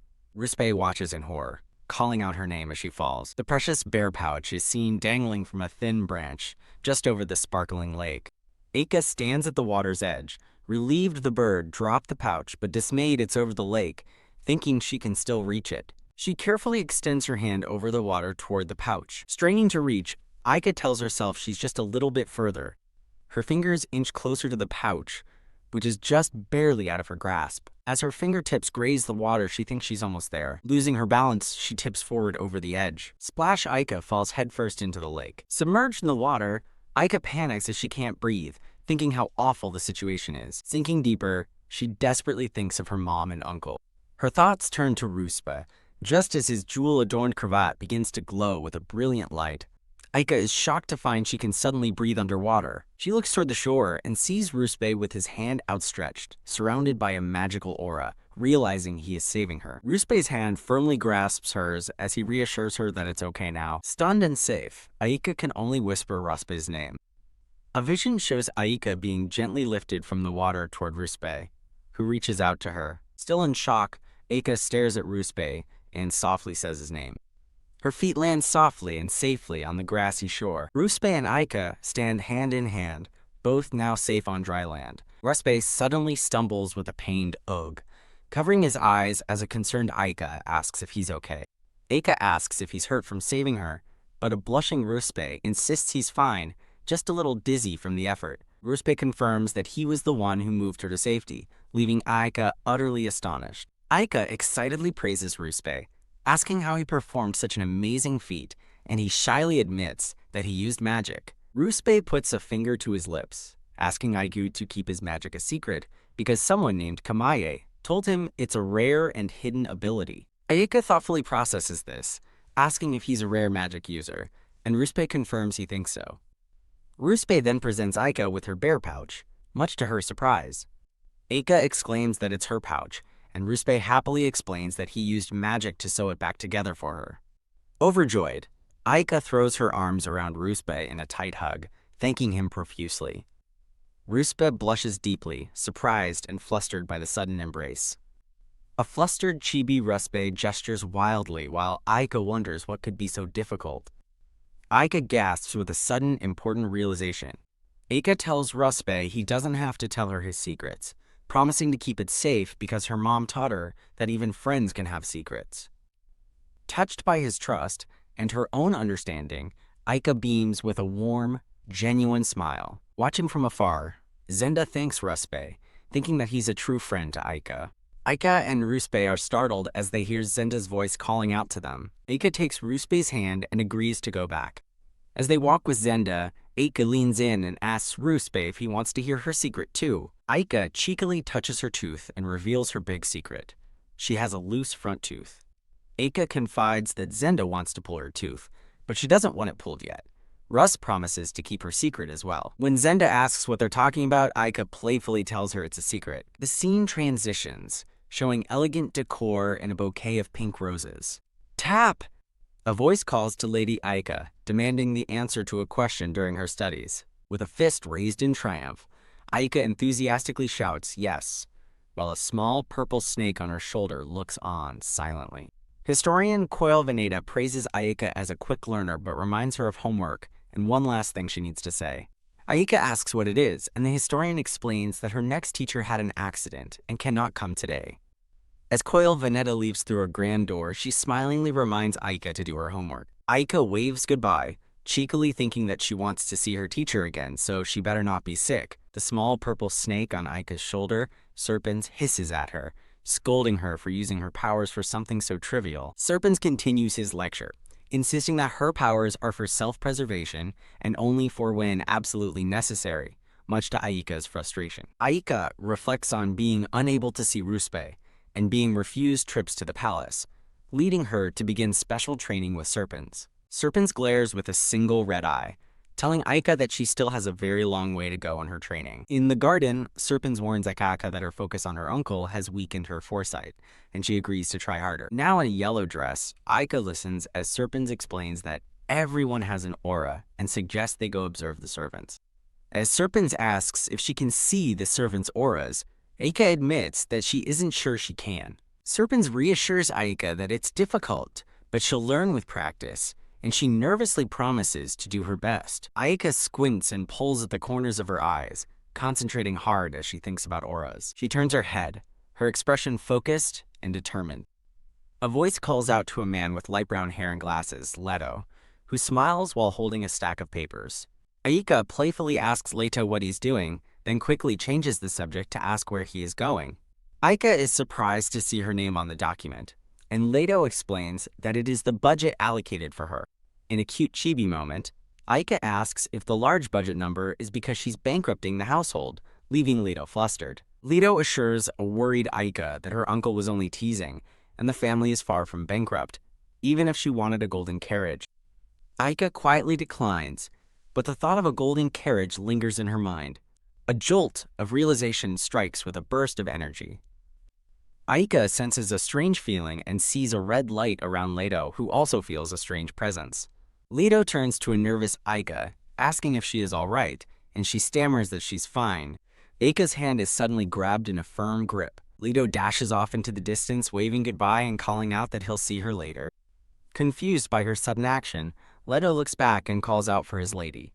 The sound of hurried footsteps echoes as Aika runs away. Serpens, perched on Aika's shoulder, asks her if she saw it.